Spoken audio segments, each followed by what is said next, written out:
Hi, everyone. Before we get into this episode, we wanted to let you know about a fundraiser going on that we would love your support with. It's for a nonprofit organization called Esther's Echo, which I founded in 2011 to help fund a program overseas called the Women in Action Development Project. So, Matthew, maybe can you tell us a bit about who Esther of Esther's Echo is and what Women in Action is? Yeah, so I studied international development at the University of Toronto, and part of my degree was to travel abroad and work in another country. So the country that I worked in was Sierra Leone. And when I was there, I met a local community leader. Her name was Esther Kanu, and she had started a school for vulnerable women and girls that was founded in the midst of the Blood Diamond Civil War in Sierra Leone. And she started the school in 1996. And I was just so impressed that a person on such limited resources and in the middle of a conflict was able to start a school to help young women whose opportunity to be educated had been completely interrupted by this civil conflict. And I started thinking about how much money it cost to put me, one foreign aid worker, in the field in Sierra Leone, who really knew nothing compared to this person who was an expert on her own country and community, in the field for a year.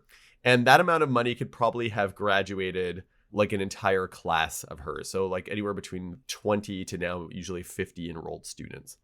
So when I got home, I started thinking about how we should be doing development differently. And I was like, rather than an inefficient way of doing development, why don't we just send resources directly to people on the ground who already have their own initiatives and know what's going on, rather than trying to start things from the ground up that always have to have Westerners with their hands on the reins. Right. So we founded Esther's Echo, which is an organization to basically do just what its name is, echo Esther's work, talk about the school that she's running overseas. It's a vocational training center that does a lot of like hands-on skills training, mathematics, business management for young women who go on to learn things like catering, tailoring, again, like business management. A lot of them started their own businesses. How to use computer systems, how to like navigate the internet. And then they do partnerships with local colleges and do programs like electrical wiring and engineering. And then so they're prepped to go with like really hands-on practical skills to find employment in the country. So just to clarify, you kind of already touched on this, but I just want to make it really clear. Esther's Echo exists to fund this project that already existed in Sierra Leone. And that's pretty much it, right? Yeah, so what we'll do is we'll reach out to communities that otherwise Esther wouldn't have access to. And given our fandom, Ruthie, one of my dreams was always, hey, what if we could reach out to a community that I can interact with really well? And that is science fiction fandom, and especially Star Trek. And this for me is really important because when I watched Star Trek growing up, a lot of people, like the inspiration that they took from this show was, I want to become an engineer or a scientist, or I want to go into film and maybe like TV and that kind of thing. For me, I was like, well, I'm probably not going to go into film and TV. I ended up kind of doing that tangentially, but that's another story. And I'm probably not going to become an engineer or like a scientist, although I do now talk about astronomy and stuff. But for me, I was like, how do I make the world a better place? Because when I look at the crew of the Enterprise, wherever they go, they try to make a difference. Like they try to help. And for me, I was like, okay, well, I have this opportunity where I can maybe help to provide resources and funds to the school to keep it operational, to cover some of their operational costs. And so to be able to now share that project with the actual Star Trek community is amazing. So recently what happened, through a connection that I made, it's a woman named Amy Imhoff, and she is well connected to the Star Trek community and does a lot of like promotion through the Star Trek community. And she's connected to Kate Mulgrew, and her and Kate talked about the project and had said, hey, maybe we can get news about Esther's Echo out into the world. So Kate Mulgrew was willing to put out a tweet, and we put together a GoFundMe about Esther's Echo.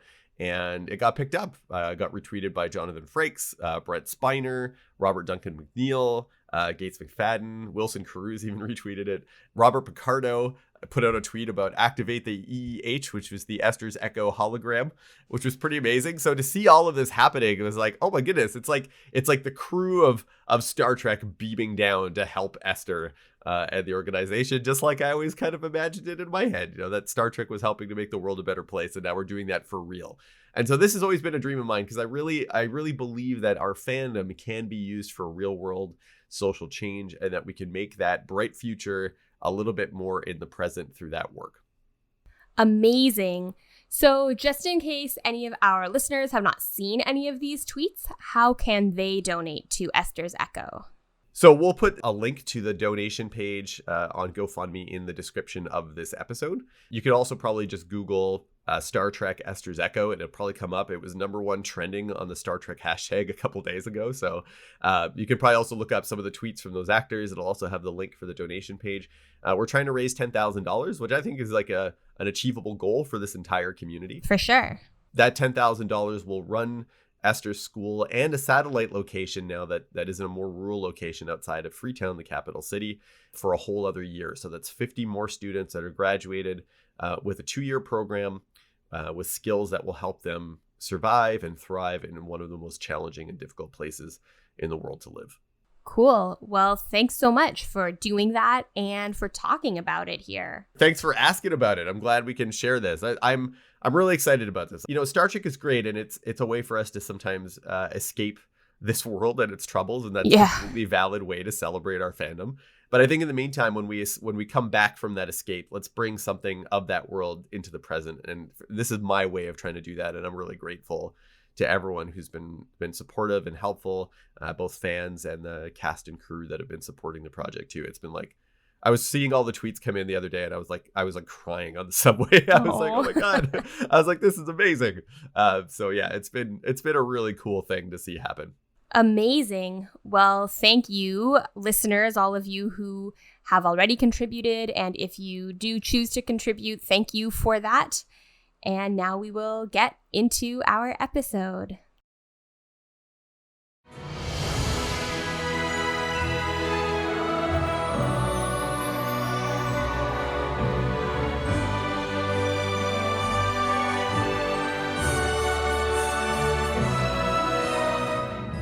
Hello, and welcome to With the First Link, the podcast that hopes to make our future as bright and as just as the one that we see in Star Trek: The Next Generation. And we think that one way to do that is to recap and discuss the entire series, one episode at a time, doing our best to look at it all through an anti-oppression, pro-diversity, anti-racist lens. I'm Ruthie Kauper-Samoshi. And I'm Matthew Simone, and today we'll be talking about Time Squared. This episode was written by Maurice Hurley and Kurt Michael Bensmiller and directed by Joseph L. Scanlon. It first aired on April 1st, 1989. It first aired on April Fools. It did, yeah. I was thinking about that as I read it. And it was like, yeah, is the episode like an April Fool's joke? Because it is a bit odd. There is a little bit of like opposite day going on in this episode. There is, yeah. Now that we've watched this episode, yeah, I was trying to find, like, you know, try to give it more meaning. You know, let's look into it and see what you can take out of it. And I found something here. There's something here that was interesting, and so I was glad that you picked the check-in. I know you haven't read it yet, but it was about coming across like a different version of yourself and what would you do? Yeah, well, what would you do? Let's get into that. Let's get into our check-in. What would you do if you came across a different version of yourself? Yeah, and so this episode, we're stuck in a time loop at one point, right? Where it feels like a character is being driven toward, as Picard says at one point, a road that has no turns. Yes. So that there's like a lack of choice. And I think everything about that situation is abhorrent to Picard in every way. A person who values choice and wants to make decisions. And he is seeing this version of himself that seems like they are everything that's his opposite. They are scared. They're filled with like remorse and regret and indecision. Several times he tells Troy, even though Troy keeps saying that like emotionally this person is you, he's like, no, I don't recognize anything about myself here. Yeah. So the way I interpreted this episode, I was like, I thought about it in terms of when you might come across a circumstance or a situation that in your life is one that you keep feeling like you keep making the same mistake over and over again. Oh, that's interesting. At some point, you're like, there's this version of me. There's a duality. You might feel like it's the wrong decision, but you keep making the same mistake. And so there's this duality of character. There's two parts of you where you're aware enough to know that you're making a mistake, but it keeps happening. And maybe at some point, you need to like destroy this other version of yourself that is preventing you from changing course, from making a different decision. And I feel like, as someone who often feels like they've made several mistakes over and over again the same way, I was like, you know what? I kind of recognize that here. And there's a part of me that when it was making these mistakes, and I'm trying to get better at this now in my own personal growth, that is like disdainful of that version of myself. You know, like I would look at that version of myself maybe on a biobed table and be like, what's wrong with you? Picard, even in a way, he tries to, we'll get into this in the episode, but I think he tries to distinguish himself from that other version of himself. He doesn't even call himself by his own first name. He calls him Picard, you know, he's like, Picard, talk to me on the table, you know? Yeah. So that's kind of what I took from this episode is like a different, I wonder if there's different versions of ourselves, even in ourselves, that sometimes we need to struggle with or to tap into to make different choices sometimes and get off a path that seems like it has no turns. That's really interesting. I like that. I wasn't thinking about that at all when I thought up this check-in topic. I was thinking, you know, this is a sort of silly, lighthearted one again. Yeah. But I constantly overthink my interactions with people, and I like run them through in my head, just kind of thinking about everything that I did wrong and every reason why people don't like me, and even stuff where it's like I have zero evidence to support that. Like I'll think about this happened not too long ago, and I'll keep it generic, but I was with a friend and we were doing one thing, and then that friend invited me to do something else, and we did that other thing. And then at the end of that, I mentioned another time, like, you know, a different kind of hangout, and we should do this other thing. And that friend was like, oh yeah, I'd really like that. That sounds like fun.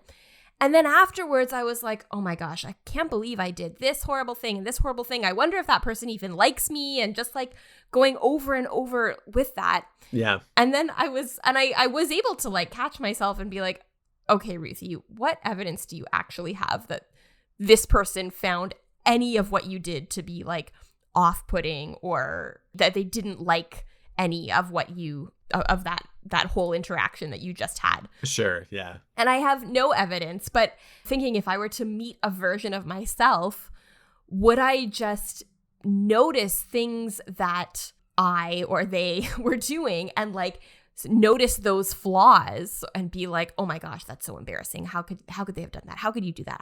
Yeah. Or would I be able to like have compassion for myself as another person separate from myself? Ooh, interesting. Okay. Yeah. I would like to be able to have compassion, but if I really think about it, I don't know. I might just pick apart those flaws. And if I were to ever have a conversation with another version of myself, I feel like we'd just go down a really unpleasant spiral of of things we don't like about ourselves and each other.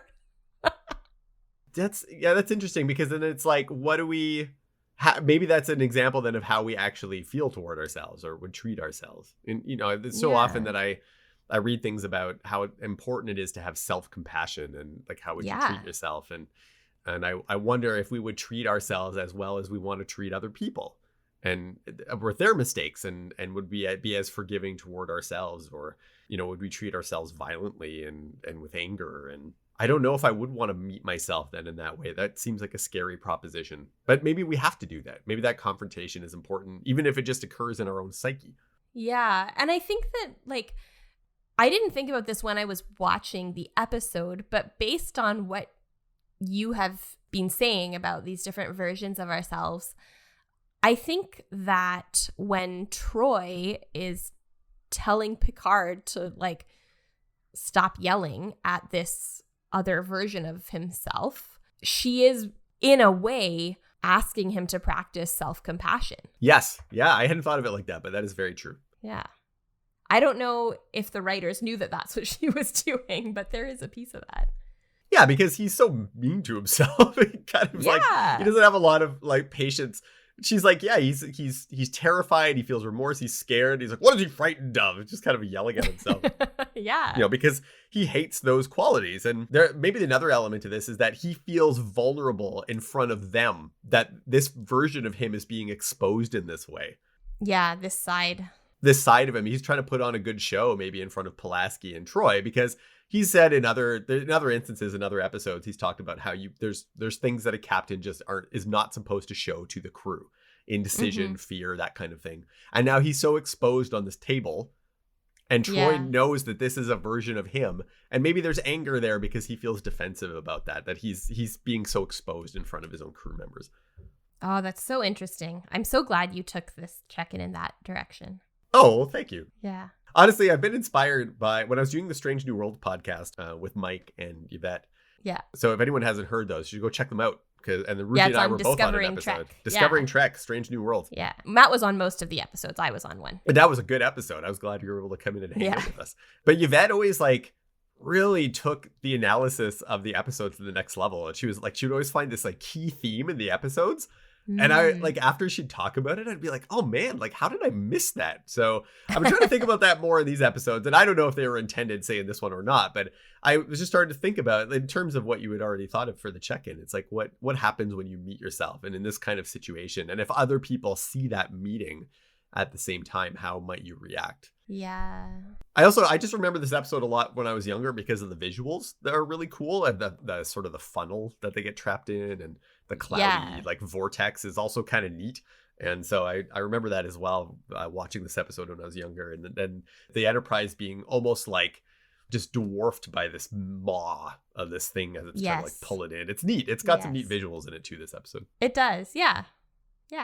Should we talk about the episode? Should we get into it? Let's do it. So in this episode, the Enterprise comes across a duplicate of one of its own shuttles piloted by a duplicate Captain Picard. It is wild, but we start off not with a captain's log this week. We start off in Riker's quarters in a scene that doesn't actually connect much to the rest of the episode, but is kind of nice, I think. Yeah, these little moments with the crew like trying to hang out. Yeah, Riker's making an omelet. He's got Data and LaForge and Pulaski and Worf joining him for brunch. I did notice there was no Troy, and I went back to the beginning of Measure of a Man, and she wasn't in the poker game either. And I kind of wondered why. I wondered if the writers like didn't want to make her like and Riker to be that good friends at this point. I think it's because like if Troy and Riker had dated before, Troy knows what Riker's cooking is like. So I wondered that as well. She was like, no, he's always using weird eggs from all over the place. Yeah, I'm not coming. Yeah, no, thank you.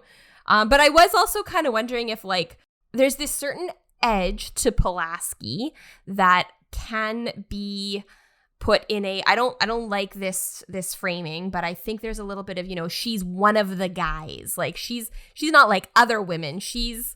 I wouldn't call Pulaski cool because I don't think that's the that's the image she gives off, but she's like, you know, she's not overly sensitive. She's not, you know, like she doesn't have these like sort of characteristics that are kind of stereotypically associated with womanhood.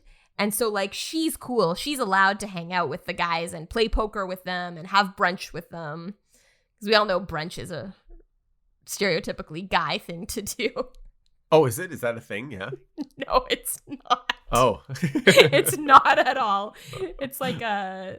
Yeah, I was like, really? I was like, I didn't know them. It's like the most delicious meal of the day. Everyone should. It is, yeah. Brunch. Yeah. Well, brunch also just means that you're able to eat in the day without having to worry about something else.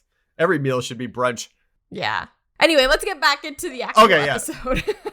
So Pulaski is surprised that his father, because Riker's like, I have my father to thank for all the cooking. And then she's like, I'm surprised that your father liked to cook. And he's like, no, it's because he left it all to me because he would never cook. Yeah. And it comes out, Worf makes a comment about how he thought that in human families, cooking was women's work. And no one corrects that, by the way. No one corrects it. All Riker says is that he didn't know his mother because she passed away when he was very young. It's insinuating that if she were around, that she would have been doing the cooking. Exactly. Yeah. Yep. Yeah. No, in the 24th century, cooking is still is women's work among humans. Let's just hold on for later, not for this episode, but that the comment that Pulaski makes about being surprised that Riker's father liked to cook. Let's just hang on to that for later. Okay, I've got it. It's in the parking lot. Okay, yeah, put it in the parking lot. We'll come back to it one of these days. Riker says that he's using O1 eggs. Yeah. From Starbase 73. So we don't know what an O1 is, but I'm guessing it's an alien, some kind of alien egg. Yeah, it's not a chicken. Not chicken. And he's got like a hot plate. And so I think it's more like scrambled eggs he's making. He's basically scrambling them. Yeah. Which I thought was cool because as that was happening, Ruthie, I was making scrambled eggs myself.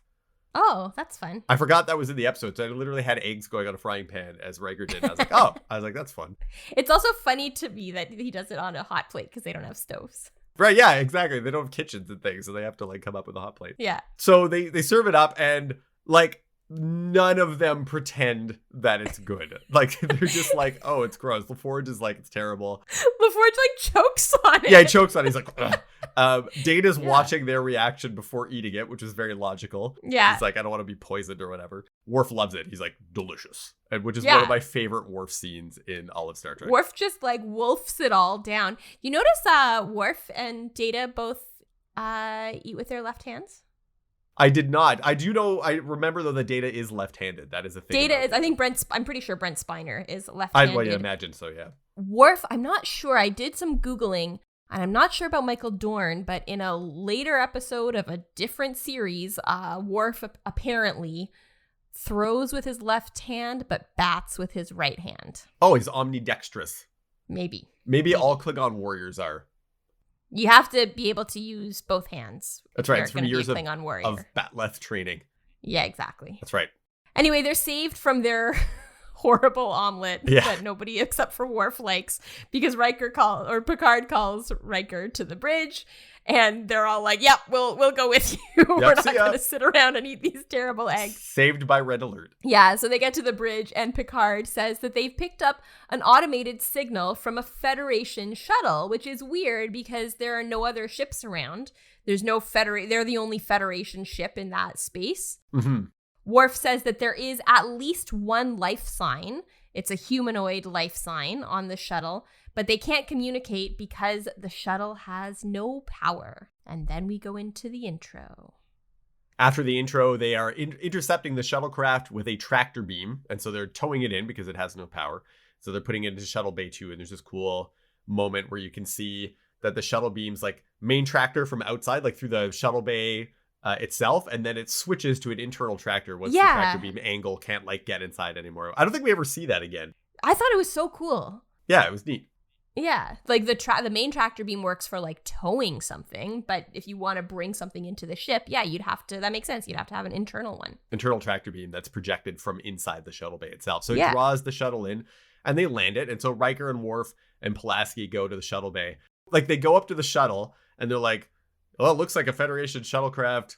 And like clearly it says on the side, a giant font, it says that it's the Elbaz. It is Shuttlecraft 5. And they're like 1701D USS Enterprise, like reading it out. So they have to make that. And the camera has to pan like over top of the writing. Like clearly you would have seen immediately, hey, wait, that's our shuttlecraft. Yeah, like did they not realize that until Riker read it out loud? Read the numbers out loud. So there are a few moments where they say things where it feels like it's kind of this is not in this episode, but just in general in Star Trek, it's like you're saying things that are kind of for the audience's benefit, but the audience could figure that out without you saying it. Yeah, like we can see it says on the side. Like all they had to do was look at it and say, this is our shuttlecraft. You know, anyways. Conveniently, it's also parked right next to the other shuttlecraft that is the same as it is. Yeah. So the two of them are beside each other. They're both the Elbaz, Shuttlecraft 5 from the Enterprise. So it's like a duplicate of one of the shuttles they already have.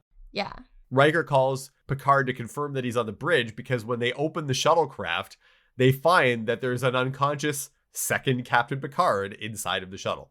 Yeah, and so I have decided I'm going to refer to this second Picard as Picard Prime, or maybe sometimes just Prime, just because that kind of means like another version, and it's easier than saying over and over again, the other, or the one from the future, or whatever. So that's how I'm going to refer to this other Picard.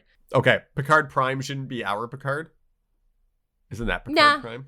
No? Okay, cool. Because when, in math, you use prime to talk about like the derivative. You've got the function, and then you've got the derivative of function is prime. So this is the derivative of Picard. So Star Trek uses that wrong all the time then, because we've always been referring to Spock from the like Leonard Nimoy Spock as Spock Prime, and then Spock in the other movies is like the other Spock. I think there is more than one way of using it. Okay. Like cool. I don't think it's like either way is wrong. Well, I trust you. You're the math person. In math, that is how it's used. All right, that's how we're going to use it then.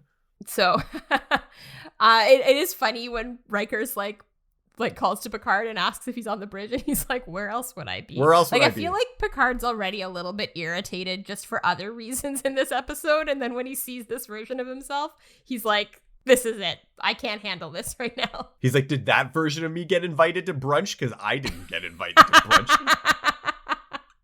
So Picard and Data come to the shuttle bay. Picard is really, of course, shocked to see this unconscious version of himself, who's also like sort of like, you can tell the makeup is done to make like Picard Prime sort of grayish. Yeah, he almost looks Borgy, like that kind of gray Borgy skin that we'll see later. Yeah. Yeah. And like clearly in discomfort, even though he's unconscious, like he's frowning. And then Pulaski says that his life signs are confusing. Like she says his heartbeat is strong, but the pulse is off. She doesn't say what the pulse is off of, but it's like things don't match up. Things are out of phase.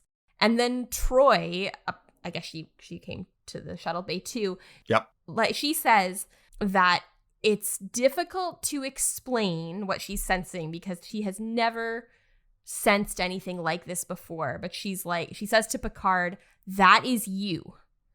And Picard is just flat out, no.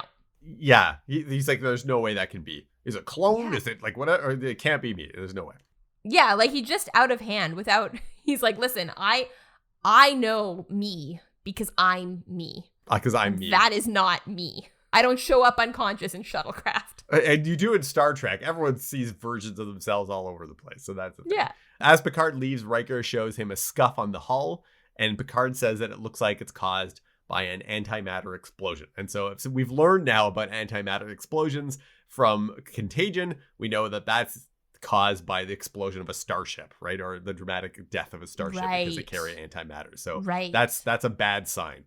How can you tell, though, with that scuff? Like, wouldn't scuffs just, I don't know. It's because the art department told him so. Oh, okay. I think it's what, like, this is the scoring pattern from antimatter. Oh, okay. Actually, on that note, there are fun little footnotes in the Star Trek technical manual that are kind of like behind the scenes and stuff. Oh, yeah. In the section that talks about antimatter and warp drive and all the rest of it, there's a footnote in the bottom, and it said, one day, Patrick Stewart walked into, like, the writing room or whatever, and was like, so how does all of this, like, warp drive stuff work? And they're like, we explained to him that in the future, we use these antimatter drives, and that it's all very complicated and uses these reactions and stuff. And they said, Patrick Stewart's reply was, nonsense. All you have to do is say engage.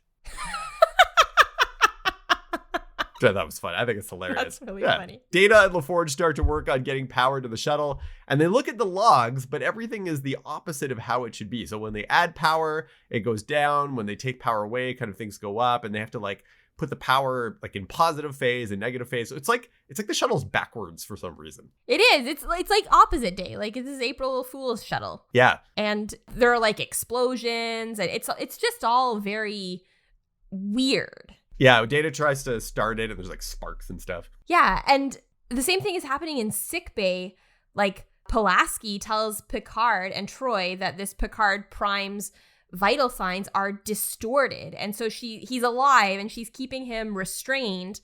But then when Picard says, "Okay, wake him up," she gives him a stimulant, and all of his vitals like drop. Right. Like it has the opposite effect. So she's like, I guess I'll have to try something else. But that must be terrifying if, you've got this patient who ostensibly, how their body works because they've got a human body, but it just has an opposite reaction to everything. I mean, I guess that's what practicing medicine is like. You're like, well, this is how it should work, but the human body is a funny thing. Yeah, we're all a little bit different.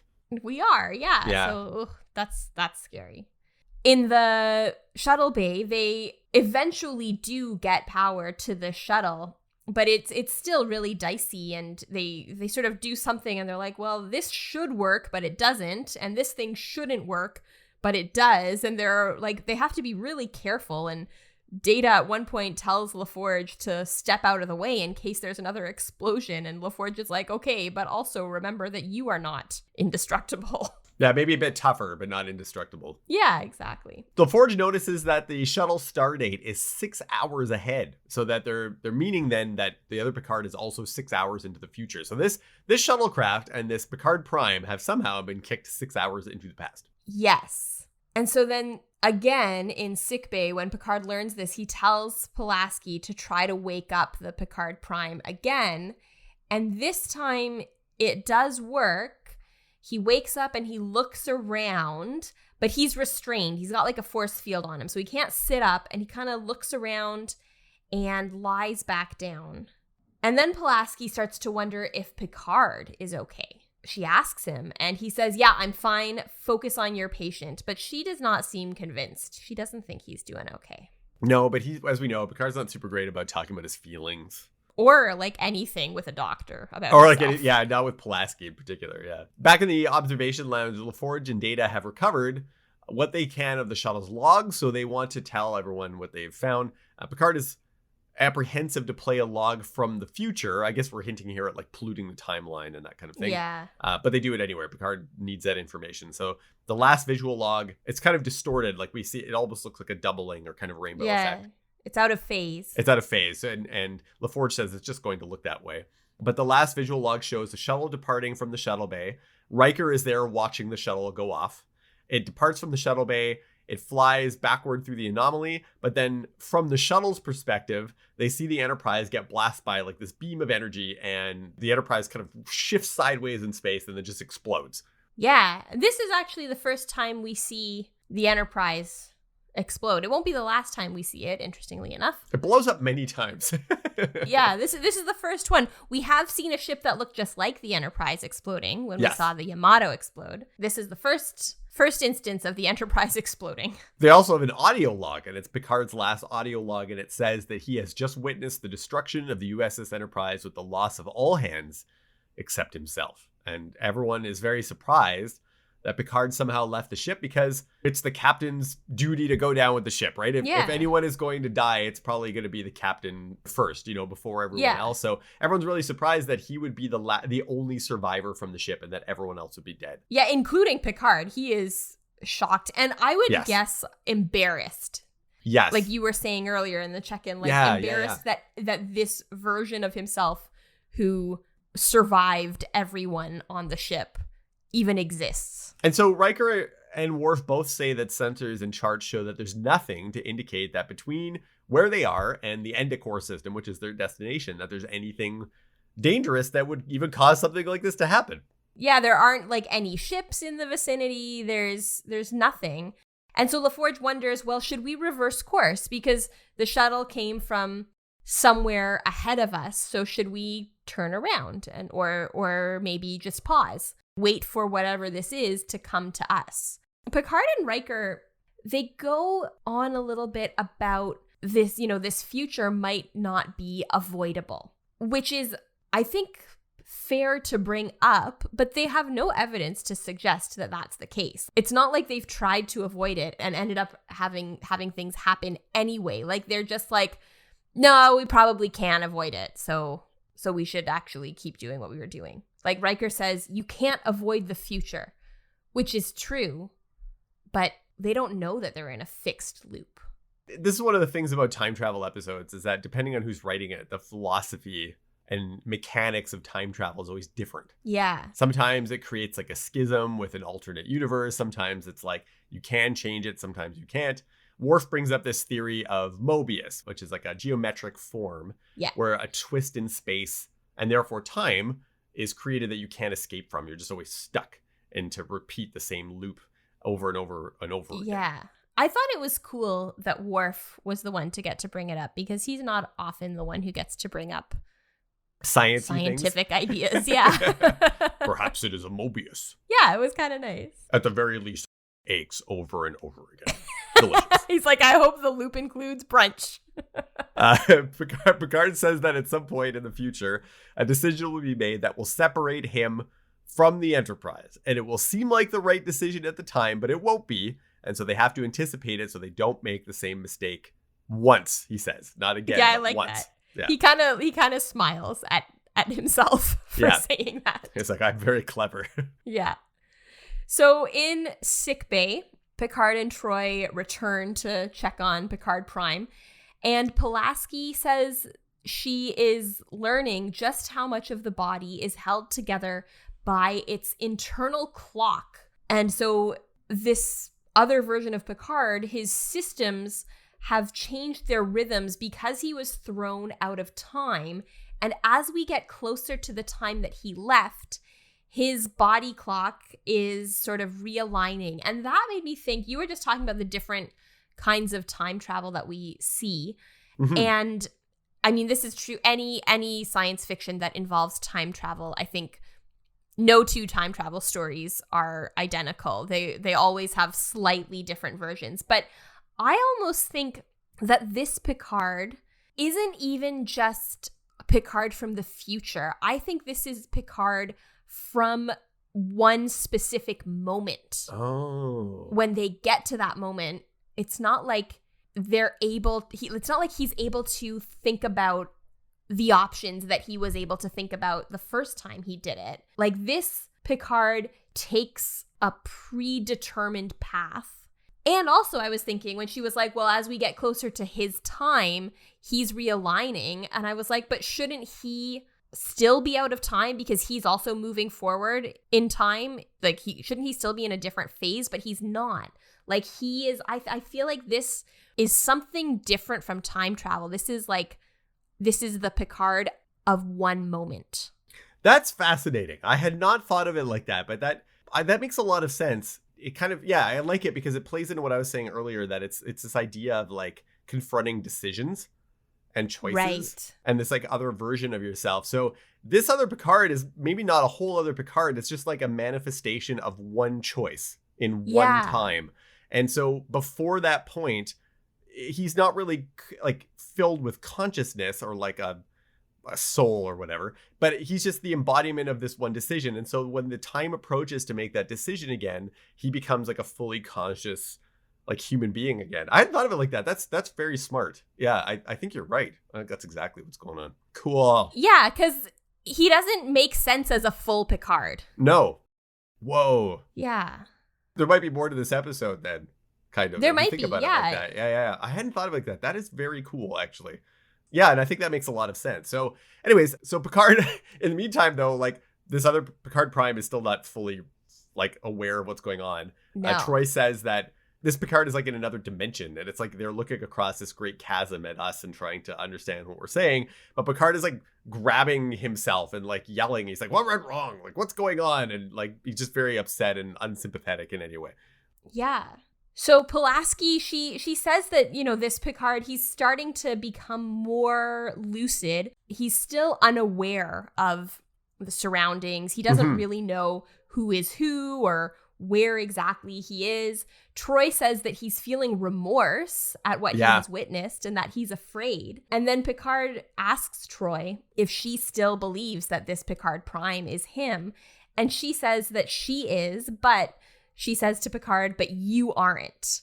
Yeah. And Picard is like, yeah, you're right. I'm not convinced. Aside from what he looks like, there is nothing familiar about this person. Yes. And just kind of, he almost like storms off and tells Troy to stay with him. And he's like, you'll be able to communicate with him before anyone else. And then he just leaves. Yeah. And then we get into an interesting conversation, I thought, between Pulaski and Troy, where I felt like neither of them was really listening to the other. Okay. Because Pulaski says that Picard, their main Picard, is under a lot of anxiety, more than, like, she says, I don't see how anyone can continue to function under this state of anxiety. And she worries that there's going to be a breaking point. And Troy says, no, he's handling it well. And this anxiety is actually reasonable and healthy. Basically, what they're getting at is Pulaski says that her duty is to the ship, and if she finds Picard unfit to command, she will have to relieve him of duty. And Troy's like, that's not going to happen. He's fine.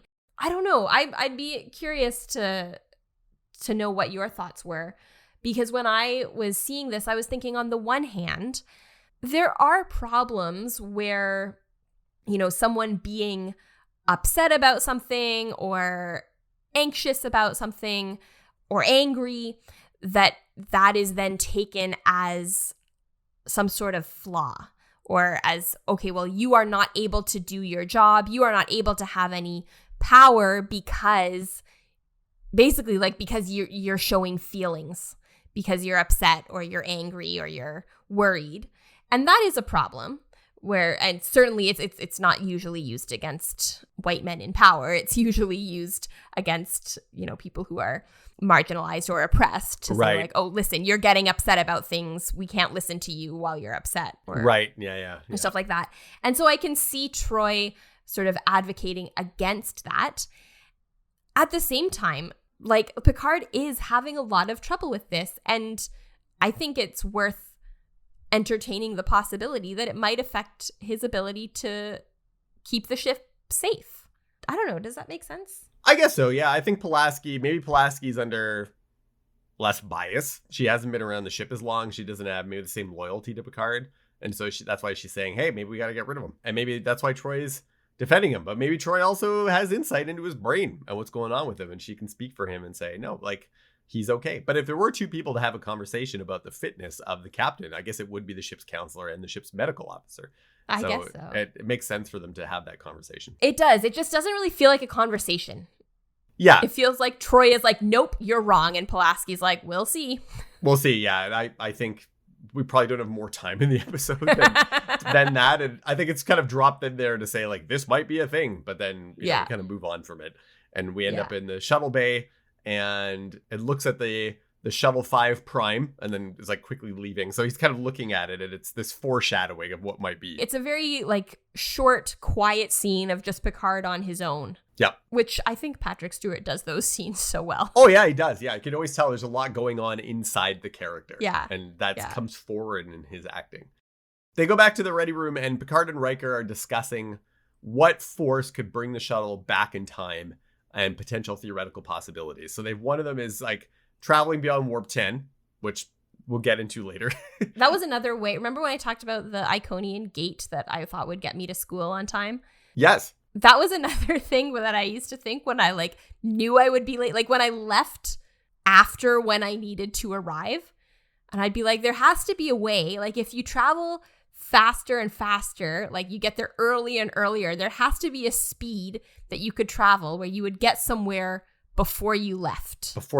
Yeah. So that I could leave late for school but travel fast enough that I would get there on time. That might be beyond warp 10. In the Star Trek technical manual, warp 10 is supposed to be infinite speed. Yeah.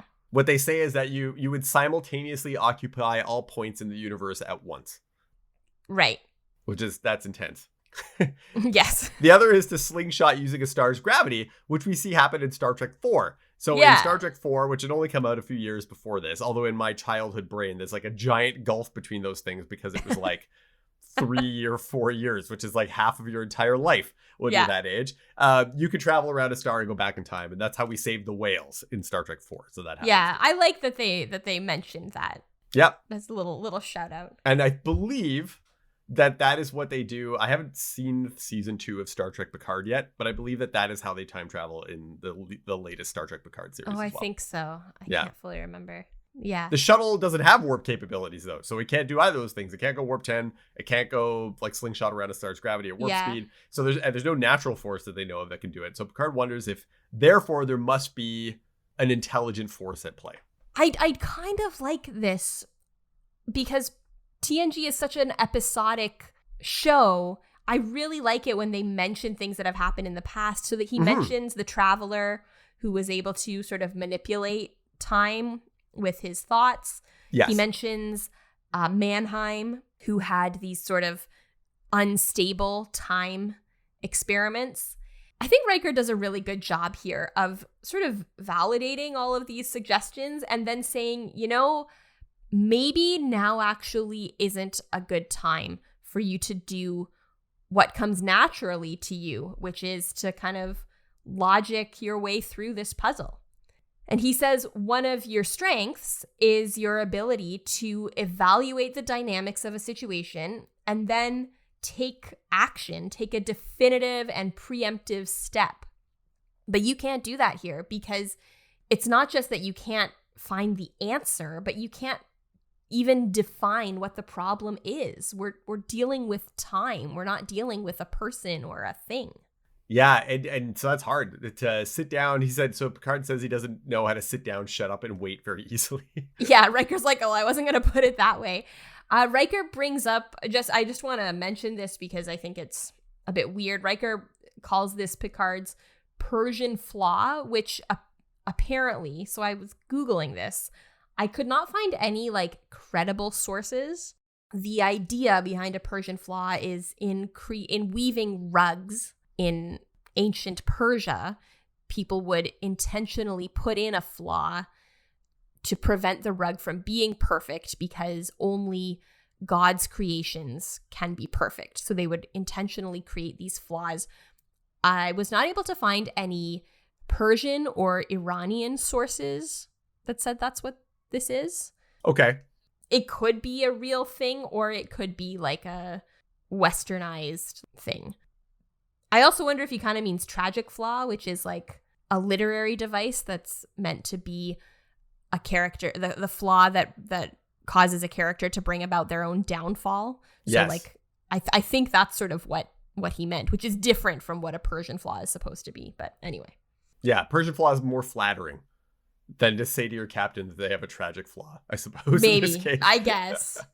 I mean, I feel like you didn't have to say anything, but... No, that's true, yeah, at all. But at that point, the decision's made for them anyway, because suddenly the ship lurches, and Worf calls them to the bridge. An energy vortex has just appeared beneath the ship with no warning. And on the view screen, it looks like the same anomaly from the shuttle's visual log. And outside of the ship, it looks like almost like a tornado or like a waterfall in space. Like you can see like a swirling vortex. I thought of it like a space fall. Yeah, I think it's cloudy. To me, it always looked like a space tornado. And I thought that was cool. Tornadoes are like a fascinating phenomenon for me. I've never seen one outside of like a very, very, very early memory from childhood of a water spout that was at my grandfather's cottage. Because you used to have tornadoes in those parts of Ontario. Now tornadoes in Ontario are like way more common, unfortunately. I've never actually seen a tornado, and I am glad because I've seen the movie Twister. I watched it last night, Ruthie. Oh, nice. I watched Twister last night, yeah, because I was in a tornado mood. I find tornadoes fascinating. So maybe I've been primed for this because I just watched a tornado film, and then so I saw this visual effect because I watched this episode again this morning, and I was like, it looks like a tornado. I saw Twister when I was like, I don't know, 8, and it terrified me. So tornadoes terrify me, but yeah, I was thinking like a waterfall, but space. So a space fall. Yeah, Twister was one of those big blockbuster 90s films. Yeah. Anyways, they're stuck in this thing. It's holding them in place. Yeah. And they can't leave anywhere. And LaForge is saying that he has to put the warp engine. So even at warp speed, they're at faster than light speed just to stay ahead of this thing. And they're holding at 30% just to stay in place. And the captain's log is funny because he's like, we've apparently intersected with something. Yeah. I'm going to use that as my captain's log all the time. I'm like, yeah. I've apparently intersected with something. Something. Don't know what it is. Just going to call it something. It's a tractor beam, but much more powerful. And that's cool because we've seen tractor beams earlier. So we know what they do. They grab things. Yeah. Troy says there's a consciousness, but she says it's more instinct than thought. Like a Venus flytrap or something. Yeah. Riker says that he thinks they're being probed, and Troy thinks maybe this consciousness is trying to learn if they are a life force or yeah. So Picard initially says, okay, well, let's stay and investigate. And then as soon as he says it, he realizes that might be the wrong decision. That might be the decision that eventually separates me from the Enterprise. Yeah, he starts doubting himself. Yeah, which is hard. You know, to have information that you are going to make a wrong decision at some point within the next 6 hours, but not know what that decision is, like that sucks. It's probably one of the times in Star Trek you see him most indecisive, and he actually looks to Riker and he's like, do you think we should stay? Like, you think we should stay, right? And Riker's like, I don't know. Like, they both really don't know what the next move is because you're being faced by this future. You know an outcome of a decision, but you don't know what the outcome is of which decision it is. So that's really tricky. It's terrible. Yeah. Again, like you said, the decision is made for them because Picard tells LaForge to take them out at maximum warp, and he even says, put it to the wall. Put it to the wall. But it doesn't do anything. The ship, again, just lurches, and there's so much strain on the engines that they have to stop. And then the ship actually starts to fall into the vortex. This is one of my favorite shots, actually, in Star Trek. Oh, the tipping? The tipping of the ship, because, these external shots are expensive. So a lot of the times in Star Trek, you kind of get the recycled angles of the ship over and over and over again, like as it passes by different places. Right. Like you're always seeing the Enterprise kind of the same way. But to see it at a distance like this, the whole ship over this like gaping mouth of this phenomenon, and then you see it like slowly sink inside and get swallowed whole. And I was like, that's a cool shot. That's kind of neat. It is. Even before that, we see when they go to full warp 9, they have a top-down view of the ship, and you see the warp nacelles glow up as they put the power in, and the ship goes forward and then stops. And it's like shaking around on top of the phenomenon. And so we get a lot of like cool new angles of the ship as it's being eaten by this thing. Yeah, it is really cool. They are really stuck. LaForge says he's holding at warp 7 to maintain this position. Yeah, and they're now pointing up toward the opening. So they're inside of it. They now. are They're inside in of the it. tunnel now. Yeah. Yeah. So they launch a probe. Right after they do that, an energy beam comes into the ship, and we see it on the bridge hit Picard, and then in sickbay hit Picard Prime. So it hits both of them. Yeah, and he stands up and says, that was personal. And it seems that way. I mean, Troy has said that this is like there's a consciousness here and it's more instinct, but we don't really get an explanation as to why, once it has the Enterprise inside of itself, that it starts like picking on Picard. And that's what Troy says. And Worf loads torpedoes. He's getting ready to fire them. And the energy beam strikes Picard again. And Troy's like, nope, now it is focusing on you, not the whole ship. So this is where Picard realizes what happens. He says, okay, well, if I leave the Enterprise, would it still focus on me? And she says, yeah, I think so. So he thinks, okay, that would give you a chance to escape. And that's probably what happened. I left the Enterprise, or the other Picard left the Enterprise. To try to draw it off, basically, draw off its attention. I mean, it looks like what he was trying to do was sacrifice himself. Yeah, but it worked out entirely backwards. Yes. So that's even more tragic to what the decision that was made. So Picard goes to leave the bridge, and Riker is surprised that all of a sudden, like, we have prepped for this moment, but it looks like we're about to make the same decision over again. And Riker says, you're going to leave the ship? Picard looks back at him from the open turbolift door and says, we may be on a road that has no turns. Yeah. And Troy follows. Yeah, he leaves, and then Troy, like, in a couple moments, follows. And then we go to sickbay, and somehow Troy is there first. Let's not worry about it. Picard gets there. Oh, I didn't even notice that. She took a faster route. Little continuity error. That's okay. It happens. Yeah. And Picard Prime is getting very agitated. And this, I think, to me, this was partly where I was like, this isn't just Picard from the future. This is Picard from that moment, because he starts to say, I have to get to the shuttle. I have to leave the ship. He doesn't know still who is around him, but he's focusing on this one moment.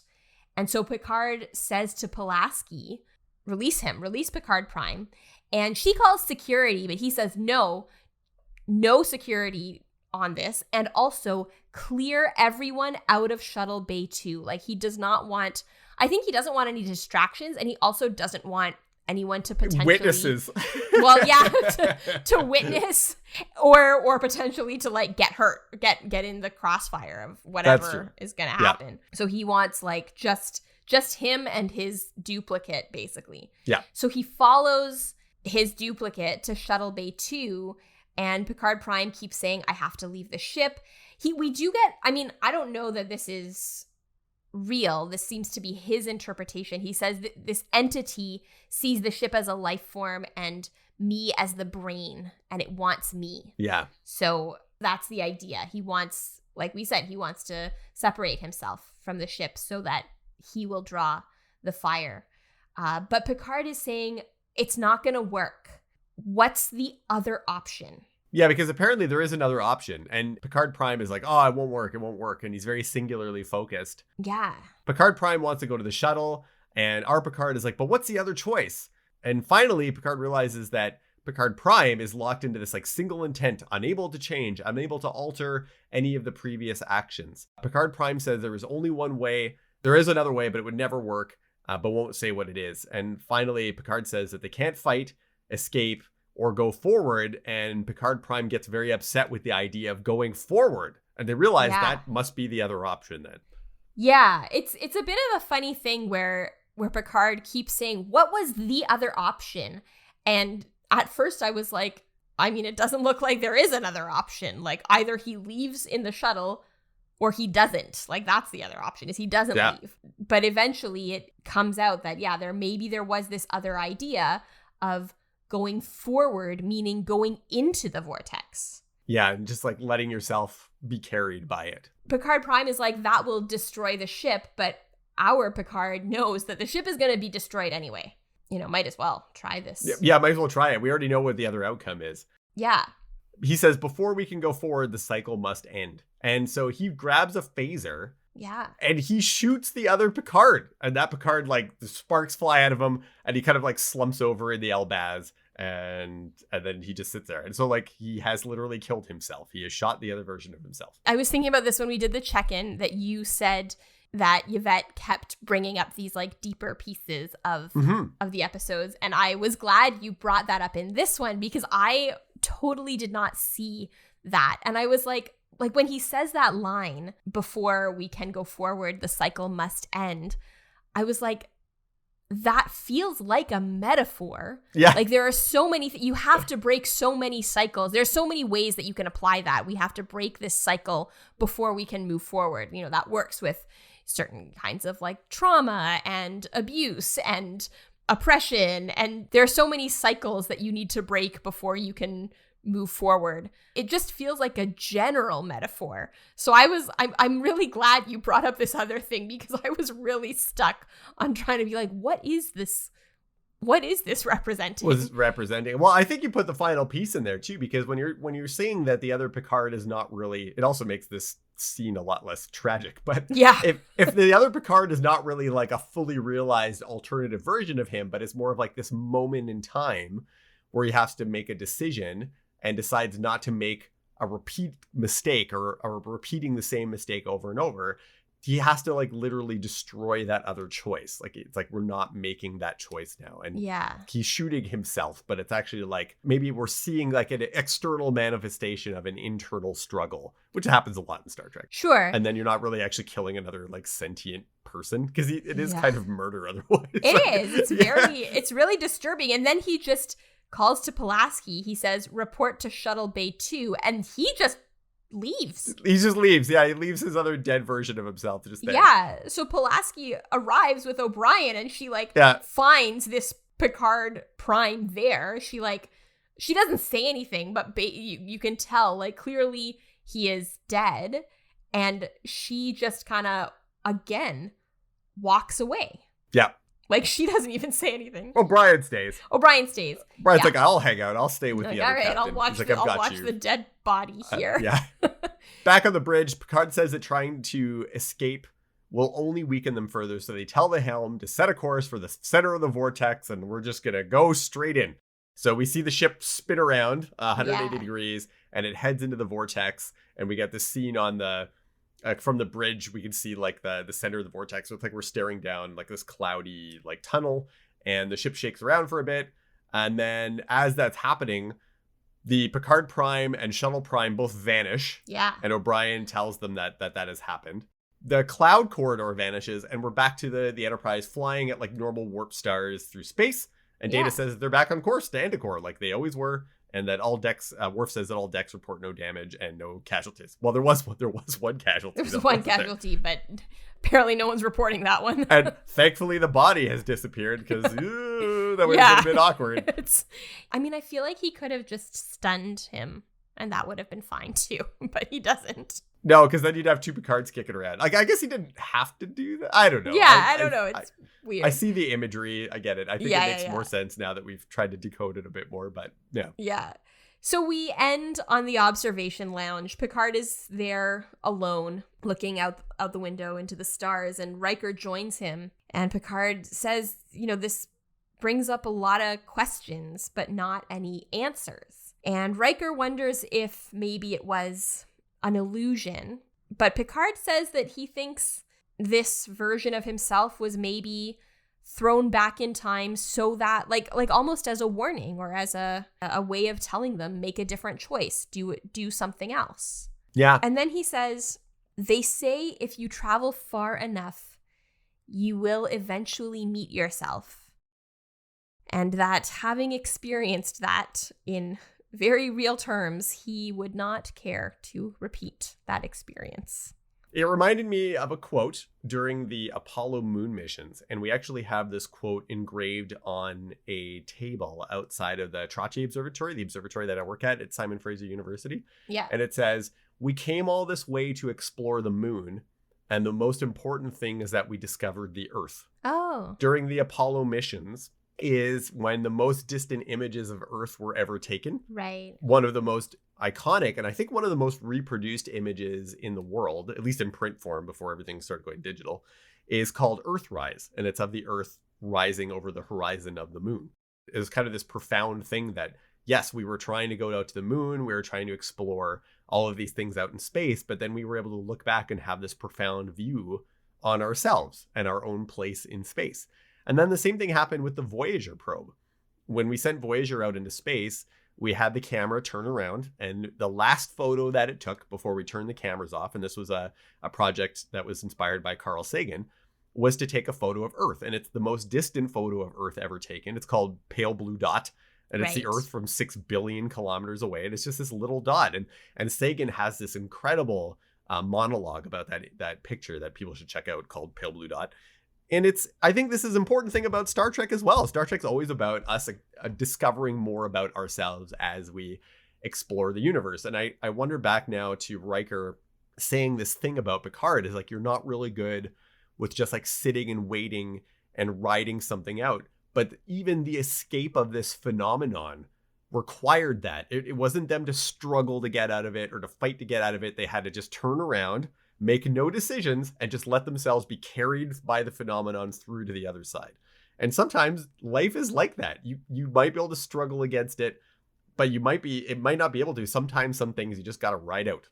The comment from the Apollo mission, this idea of like we came this far to see ourselves, to see Earth, that to me is a very positive thing.